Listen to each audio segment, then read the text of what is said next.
Hey, so this is Queens, New York, a place where you can come and really enjoy nature, and it's usually pretty quiet. You'll just find some bird watchers out here and assorted wildlife people, but usually no real crowds, especially if you come on a day like this when it's a little chilly.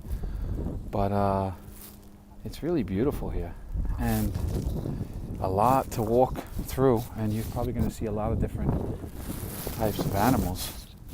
You got the bay on this side, and if you look over here, you've got like a lake, and in the background, if you can see it, is the skyline of New York City.